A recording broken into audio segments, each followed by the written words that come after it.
Thank you for plugging into this Family Life News podcast, streaming issues-driven, family-focused news.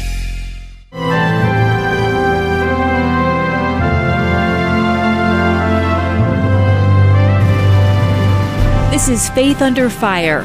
Each Thursday on Family Life, we give voice to religious battlegrounds in this nation. I'm your host, Tracy Lynn. With us today, Pastor Kevin Pestke. He serves as a Christian school administrator and lead pastor at First Bible Baptist Church in Hilton, New York. You and others are standing up, making people aware of 6 bills in Albany right now that threaten basic rights of parents in New York State. Would you tell us a little bit about why you've gotten involved? My wife and I, we have 3 little girls, and we believe it is our right to choose for them medically and educationally. We take our children in for their annual checkup with their pediatrician, and we have very real conversations, and the pediatrician gives us what she believes would be the best course for our daughter. Then we're able to have conversations and make those medical decisions according to the pediatrician and our own research and what we believe to be best for our family. These bills that come through essentially erase our ability to do that, and the medical doctor at that point is able to vaccinate and medicate at their own discretion without our knowledge or without our consent, which is really a very disturbing thought, since these are our children. I want you as a mom to be able to choose for your own children to vaccinate, or you as a mom to say, we don't want to vaccinate. Yeah, absolutely. And some of those bills, one of them would require children to receive a flu shot in order to attend a daycare between birth to 18 years old. So that's one of the more, shall we say, calm legislative measures. And then some of the other ones that are getting lots of people's attention are the comprehensive sex education from kindergarten through 12. It would require kids in kindergarten to have sexual education standards. Yeah. Crazy. Again, I do have a daughter that's in kindergarten right now, and of course, as I'm sure most parents do, we teach her good hygiene and cleanliness, and that's just about all she needs at this age. And really, it's our job to protect our children and keep their hearts and bodies pure and safe. What this comprehensive sex education does is it begins to indoctrinate and open them up to some very disturbing and mature content that at some point in their life becomes a beautiful thing for them and fantastic. And we're not obviously against sex or even sex education in its right place, but in kindergarten, boy, that just seems really, really off course. Most of us would agree that we wouldn't feel comfortable talking about sex to a 4 to 6 year old. Not that mom and dad, as the kids get older, to talk about basic things such as, naming body parts, the correct name, those kind of things. But it's refreshing to know that you and Democratic Rochester Mayor Lovely Warren have teamed up. You have very different backgrounds, but you're unified on this issue all about keeping kids safe. Yeah. The issue is not a political issue, it's a parental issue, and that's my message just over and over. So when I went to City Hall to talk to Lovely Warren, the mayor, we simply had a conversation as a dad to a mom who love our daughter. She has a 9-year-old daughter, I have a 9-year-old daughter, and we both love our children, and we want what's best for our children.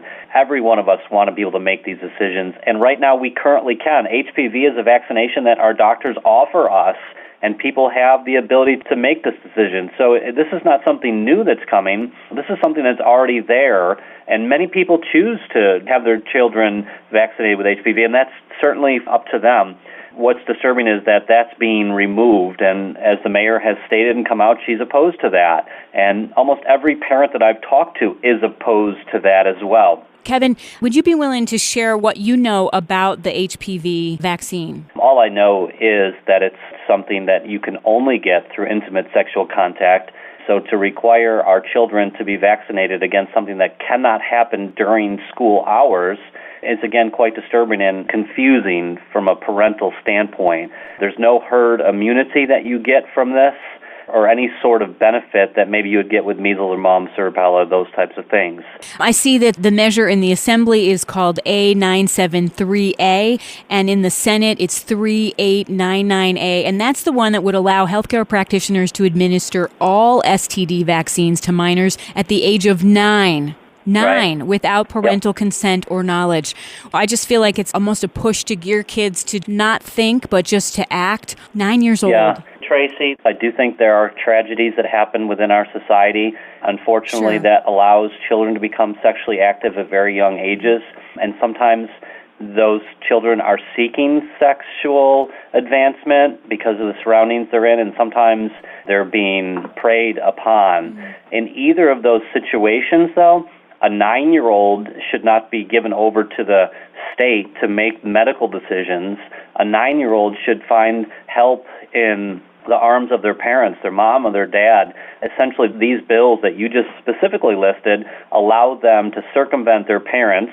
And I get it, some kids would be embarrassed, they'd be ashamed, and so instead of allowing an STD to continue to fester in their bodies, they're allowed to deal with it without parental consent, which sounds right, but essentially you've just removed the one thing they really need, which is the love and the care and the guidance of their parents at this moment. And instead you've placed that in the hands of a school nurse or a doctor who's just going to give them a shot and tell them not to do it again or whatever it is they're going to say, and they really need somebody to help them and encourage them and come alongside them. And in some cases, call the police, right? I mean, if a 9-year-old or a 10-year-old is involved in sexual acts that has caused an STD, it's really not the health department we should be calling, it's the police department we should be calling. Yeah. Kevin, there is hope, and there's a group that's very proactive. I think sometimes we forget that these elected officials live in some of the same communities that we do, and they can be touched by the same emotions and reason that we have. In the Rochester area, there's a group called Take Action Rochester. We also have another website that's called NewYorkParentsForChoice.org that has good information on it. Many churches are starting to host meetings and allow parents to become educated about this. And then in turn, those parents are going to school board meetings and talking to school districts. So there's a lot of hope. Our greatest hope is in God. And I believe that if the people of God would pray, that we would see the hearts of our politicians moved, and God can do a tremendous work in and through all of us. That's First Bible Baptist Church Pastor Kevin Pestke. I'm Tracy Lynn, Family Life News.